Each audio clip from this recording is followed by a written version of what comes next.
Welcome, everybody. Here is the third snow day related recording.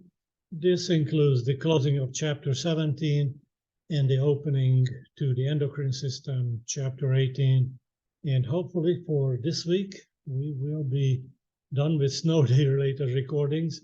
So let me go to the screen sharing. We have a short segment left for Chapter 17, the special senses.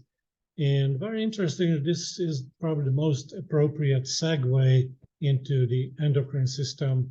You'll see why in a minute. So let me start on screen sharing here. And I think this is where we want to go.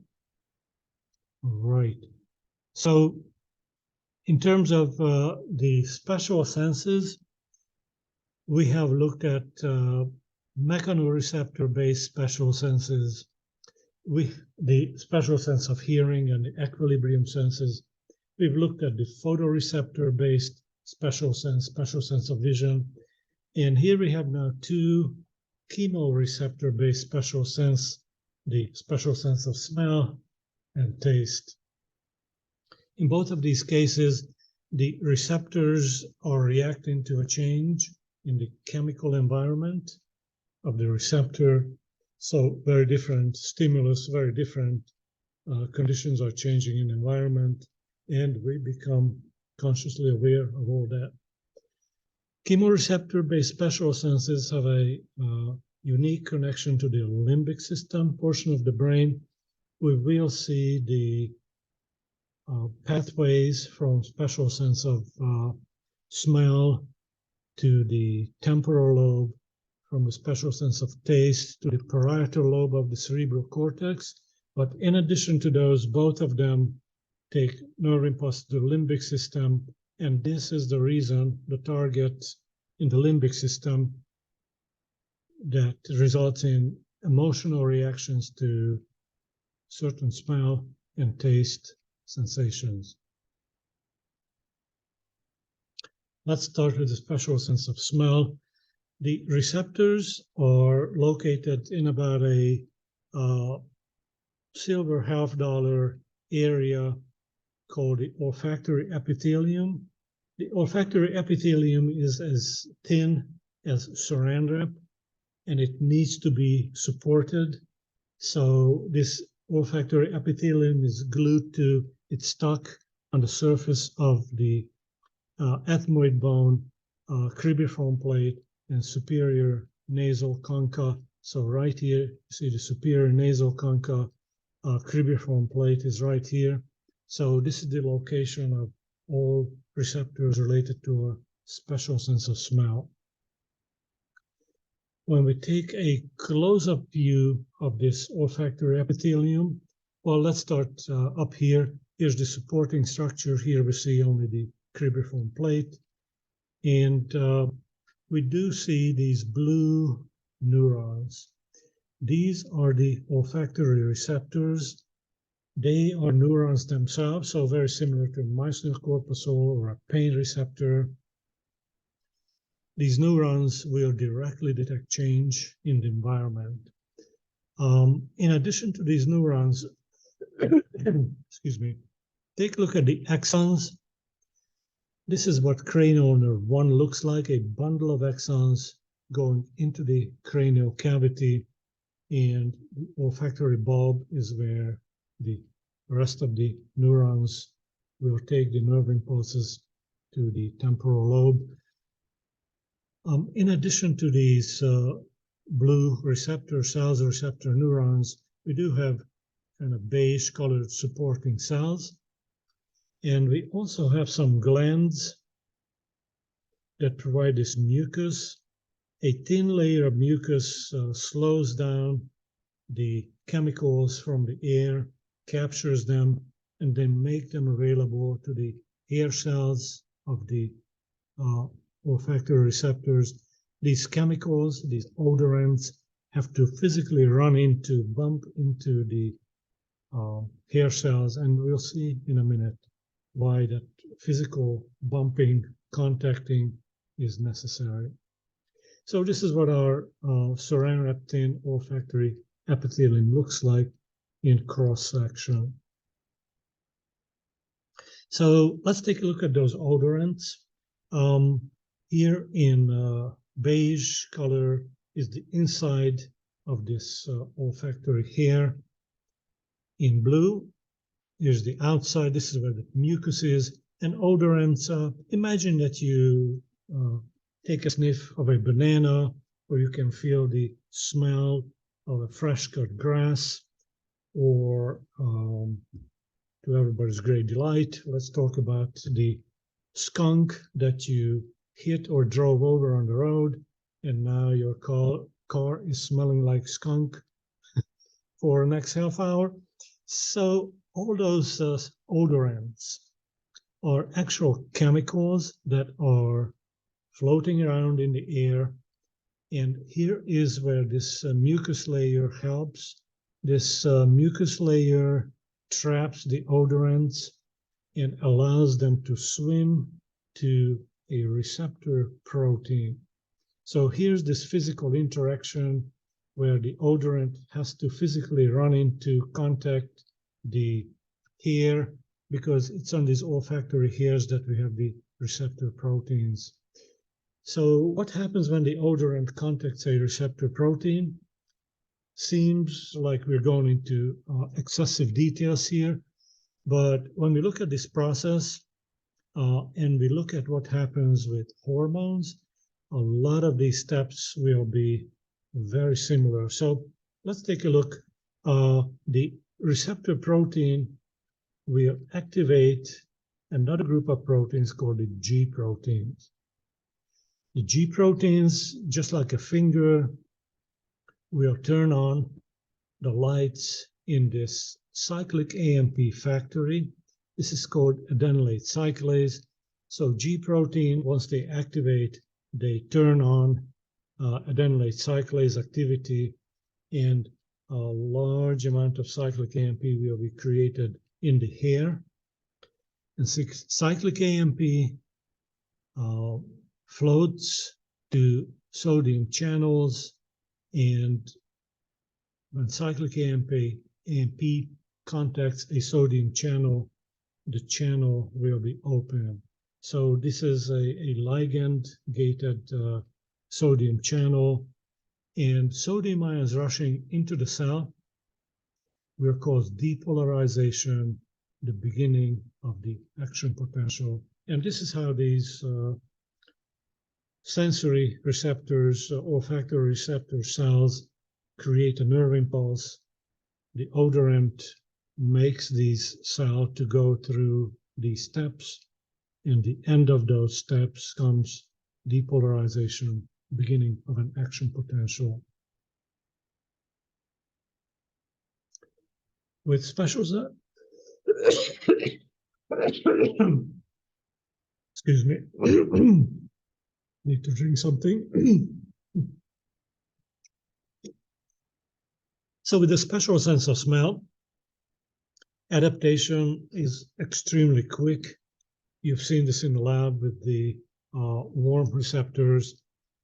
So less than a minute, adaptation is complete. And this allows us to, quote unquote, get used to bad smells or irritating smells. And speaking about irritating smells, we take advantage of this detection, the sensitivity of our special sense of smell by adding a really bad smelling chemical, at least to my nose. Methyl mercaptan is artificially added to natural gas to make it detectable. Sometime in the 1930s, maybe early 1940s, there was a huge explosion in a Texas high school. 30-some people died because the basement of the high school got flooded with natural gas and nobody could smell it. So since that time, natural gas is mixed with this really smelly compound.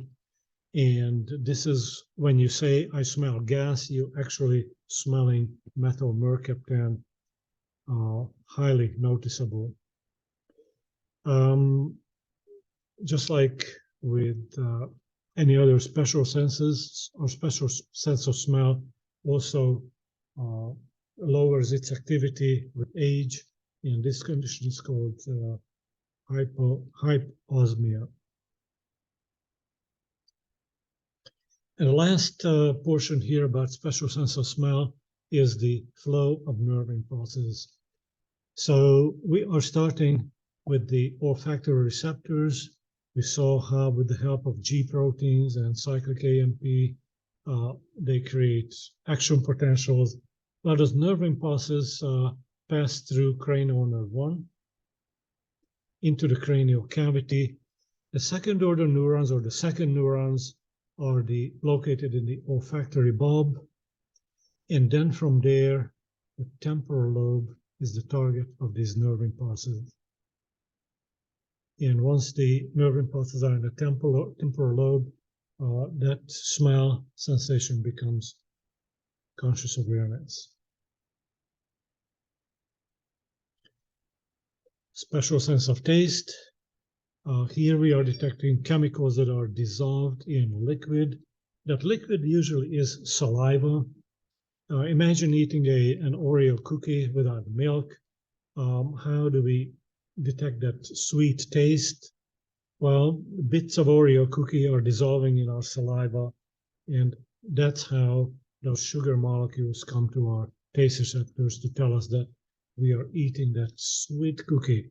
So the 5 classes, sour, bitter, sweet, salty, and umami, we'll go into a little more detail in the lab, just what chemicals they detect. The taste receptors are bundled in taste buds. You see the taste buds in turn housed by a larger structure called papillae. Valate and fungiform papillae house the taste buds. You see a third one here, the filiform papilla.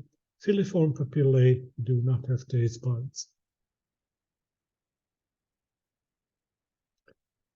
And when we look at the actual structure of a taste bud in high magnification, you do see these blue gustatory receptor cells, and they have here and here for especially bitter and the umami taste sensations. The process is very similar to what we saw in the special sense of smell. G protein, cyclic AMP are involved. And here, the receptor cells are not neurons in our taste buds. They create neurotransmitters and will force these blue neurons to create nerve impulses. And to close this segment, here is how nerve impulses that relate to special sense of taste get to the parietal lobe target. So cranial nerve 7 and 9 carry nerve impulses from the surface of our tongue all the way to the thalamus and then to the parietal lobe. On this slide, cranial nerve 10 is also indicated. We're going to leave that out of consideration because it's cranial nerve 9 and 7 that collects nerve impulses from the surface of the tongue. So we'll stay with those 2 cranial nerves. So this is the conclusion of chapter 17. So let's switch over to the endocrine system, which is a little bit different deal.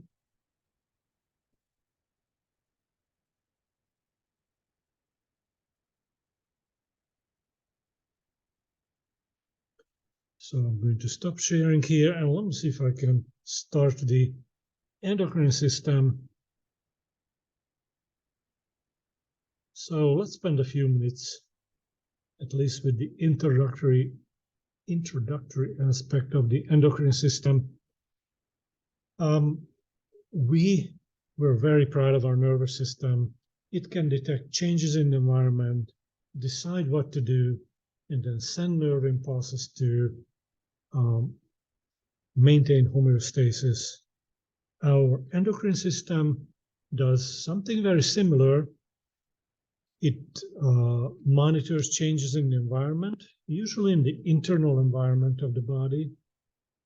It makes decisions, but instead of nerve impulses, it sends out chemical signals, hormones to create a response and to maintain homeostasis. The hormones and nerve impulses have major differences. With a nerve impulse, we can deliver it to any part of the body just by targeting the axons to a particular muscle or a particular body area. With hormones, the endocrine glands release hormones into the blood, and blood travels all over the body. So there will be a question of just how exactly can we target hormones to one or two particular organs. We'll see that many hormones have very narrow target tissues, target cells. We'll be looking at that in the along the next few slides. General introduction to the endocrine system. We have to mention that there are a wide range of functions, from regulating the content of extracellular fluids, metabolism, adjusting of a biological clock, the force of cardiac and smooth muscle contractions, secretion of glands, and reproduction, growth, and development. So we're talking about an organ system where the hormones have far-reaching consequences. So this is not just a curiosity of one gland making some chemicals, but this is a system that has a serious influence over how our body is working. Now, what are these endocrine glands? The endocrine glands are made up of epithelial cells. And these clumps of epithelial cells sunk deep below the surface, and they have no ducts. The exocrine glands, think way back from AMP1, such as sweat glands, but think about chapter 17, lacrimal glands, right? They have a duct, and so they can release their secretion on the body surface, but endocrine glands don't have a duct system, so they release their secretion into the bloodstream. There are some glands, endocrine glands, that this hormone secretion is their major function. Pituitary, thyroid, parathyroid, adrenal, pineal glands. But there are many organs in a body who, as a moonlighting, as a hustle, as a second job, they secrete hormones. So hypothalamus, important portion of our nervous system or our brain, it makes hormones. Pancreas, important part of our digestive system, yet it makes hormones. Ovaries, testes, important part of our reproductive system, yet they make hormones. And to mention a few more unusual places are kidneys, stomach, what? Small intestine, no, can't be. Even our heart can make hormones. So we'll see examples as we move through AMP2. So this communication through chemical signals actually very frequent in our body.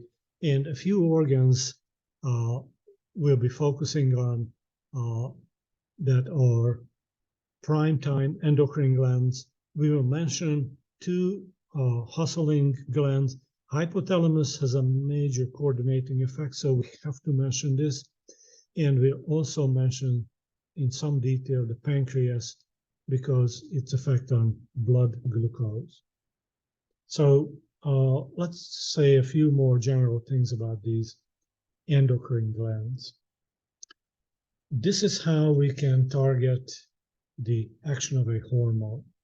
So here's our endocrine cell releasing hormone into the bloodstream.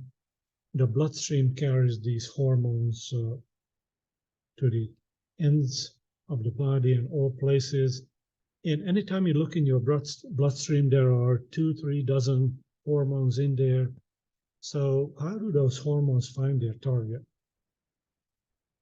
The target cells themselves invite those hormones because the target cells have receptors, these receiving structures that I would compare these receptors to a baseball mitt. A baseball mitt sticking out from a cell surface, in this case, can grab onto a baseball. If a football-shaped hormone comes around, the baseball mitt won't catch it. It's too big. If a ping pong ball size hormone comes around, it just falls out of the baseball mitt. So there's a tight fit, a perfect fit between the hormone and its receptor. And this interaction between hormone and receptor will signal to the cell that, hey, you need to do something. We just received instructions. We are going to some details just how that internal conversation is happening. In addition to these typical endocrine hormones, we have to mention the chemical influences through paracrine secretions. We will be mentioning one paracrine hormone in this entire chapter. We also have the situation sometime in the body when the endocrine or the autocrine cell itself creates hormones that stimulate the cell itself. Now, these two, the paracrine and autocrine mechanisms, are super important in embryonic development. We're going to leave these largely unmentioned, with one exception. We will mention one paracrine. And when we get there, and this will be hopefully next week's face-to-face lecture, you'll see where exactly that paracrine hormone is. So mostly we'll be concerning ourselves in this chapter with the typical endocrine hormones.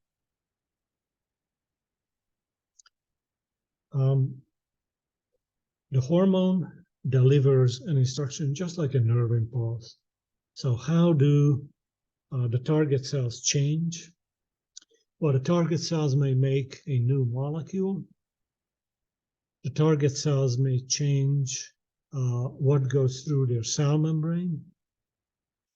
And the target cells may change speeds of chemical reactions inside. And these three types of changes are very powerfully affecting the functioning of entire organs, or sometimes just small groups of cells. I don't want to say too much about hormone receptor regulation. If you will be ending up in an endocrinology environment, you will learn about this a lot more. Suffice it to say that for every hormone, there are thousands, sometimes hundreds of thousands of receptors on the target cell. So this is a easily accessible part of the cell, the receptor. And if there are a lot of hormones around, the cells may degrade some receptors, they change the receptor number. This is down and up regulation. We are not going to look at any particular examples of this. It's just good to know that the receptors on the target cells have a dynamic environment where the number of these receptors can go up and can go down. And here we're going to, for the next 10-15 minutes, we're going to say the deepest level of observations about hormones and how they act, how hormones deliver their message to the cells. Very different for lipid-soluble and water-soluble hormones. So let's take a look at what lipid-soluble hormones do to deliver the message. we have one hormone here, aldosterone. This is a steroid. And when you think about steroid hormones, you might think about testosterone or estrogen. We do have steroid hormones made in our adrenal gland, and aldosterone is one of them. This is one of the major hormones of sodium homeostasis, and also we'll be mentioning aldosterone as a hormone of blood pressure maintenance and also regulating water content of the body. We also have the thyroid hormones. We will talk about these a great deal. We will be pointing out how these iodines, which are very, very unique chemically, are attached to this hormone molecule. So steroids and thyroid hormones are the two major examples of lipid-soluble hormones. So here is what they do. Here comes a hormone from a bloodstream. Because these are lipid-soluble, the lipid-soluble hormones can go across the cell membrane without any resistance. So they just zip right through. And they also go into the nucleus, and the hormones find their receptor in the nucleus. So steroids, thyroid hormones have their receptor in the nucleus of the target cell. And once the hormone binds the receptor, a new messenger RNA will be made. And from a new messenger RNA, a new protein is made in the cell. So how could a new protein change cell activity? As you see, number 4. Imagine that this is a thyroid hormone. Thyroid hormone speeds up chemical reactions in a cell. And so a new protein will be a new enzyme. So let's say this target cell is breaking down lipids by using the enzyme lipase.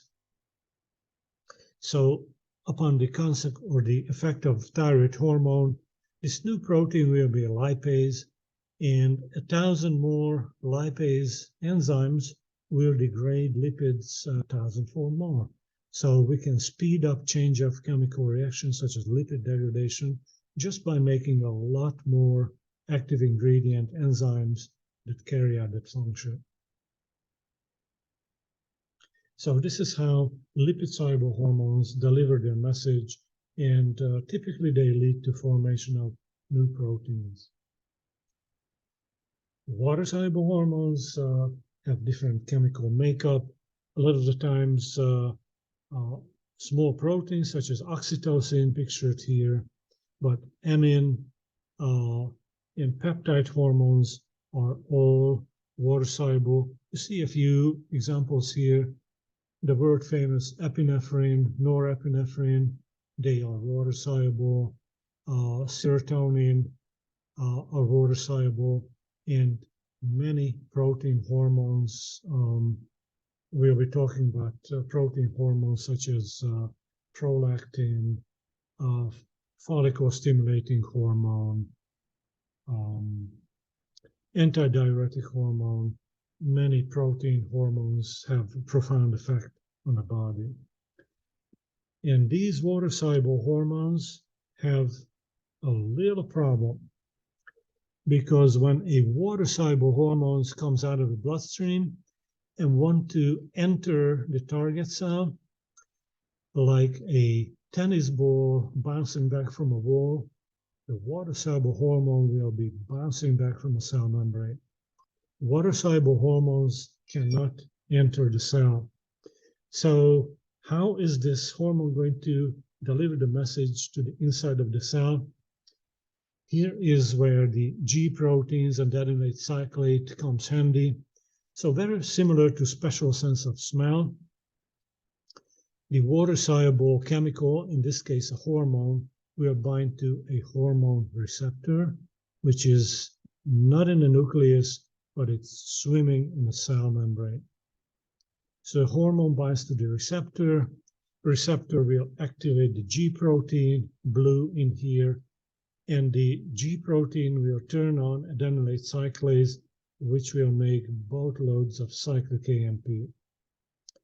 Because inside the cell, it is the cyclic AMP that starts introducing the changes. Cyclic AMP is called the second messenger. The first messenger is the hormone, but because it cannot get into the cell, it needs a second messenger. Cyclic AMP is a very typical second messenger chemical. What can cyclic AMP possibly do? Well, we've seen in the special sense of smell, it can open sodium channels. It opens sodium channels, but it can change other proteins just by adding a phosphate group to a protein. This phosphorylation is a common outcome of cyclic AMP inside the cell. So let's take a look at an example. How could this possibly make a difference?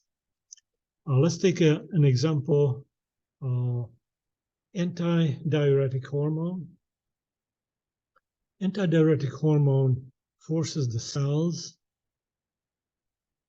to open water channels. So here comes the reaction. Antidiuretic hormone leads to a large amount of cyclic AMP in the cell. And inside the cell, the water channel proteins, the aquaporin proteins, once they have a phosphate on them, they assemble, come together to form a big tunnel, a water channel.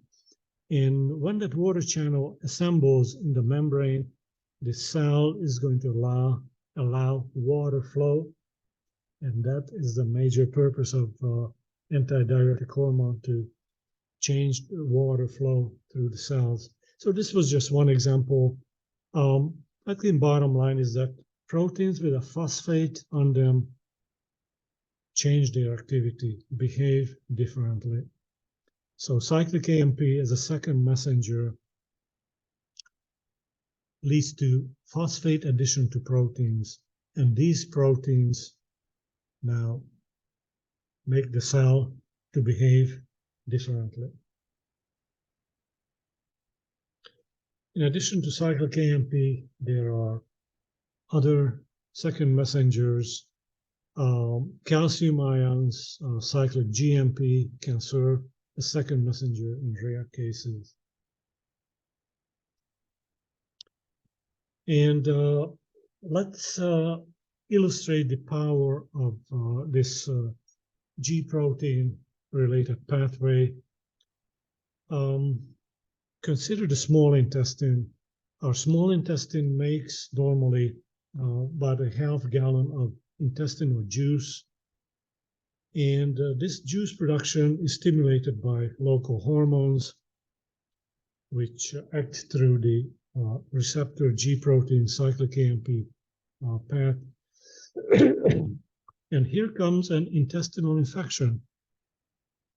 Cholera bacterium forms colony in the small intestine, and a byproduct, a toxin from this cholera bacterium, will program the G proteins of the small intestine to start making more and more intestinal juice. So once the G protein is locked into this activated state, intestinal juice production goes rampant, and this intestinal juice, to the tune of several gallons per day, will be going into the small intestine, eventually leave the body of the patient through diarrhea or in the form of diarrhea.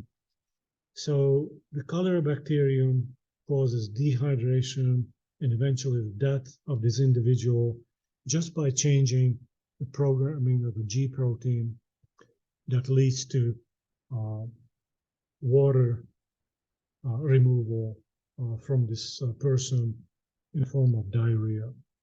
So only antibiotic treatment, killing the bacteria, and replacement of fluids can save the life of this person. Otherwise, dehydration occurs in a few days and death follows. So this is just an illustration that once the G protein is activated, there's a set of automated consequences, and cholera infection, cholera toxin is just one of the unfortunate consequences of these automated reactions. We'll be talking about this a good deal, control of hormone secretions, how much or how little hormone is secreted. Obviously, when there is too much hormone in the body, hyposecretion can lead to a disorder. And when there's too little hormone in the body, hypersecretion, another disorder can be a consequence. So regulation of hormone, amount hormone secretion will be truly important. I believe all the controls that we look at will be of negative feedback control. We'll be seeing again several typical examples of that. And I'm going to stop right here because let's leave the glands themselves and the hormones for the lecture next week. So let me stop sharing here. And so I'm going to close this recording. Again, this will be available after Wednesday. And I hope you guys have great fun watching this and being ready for the action next week.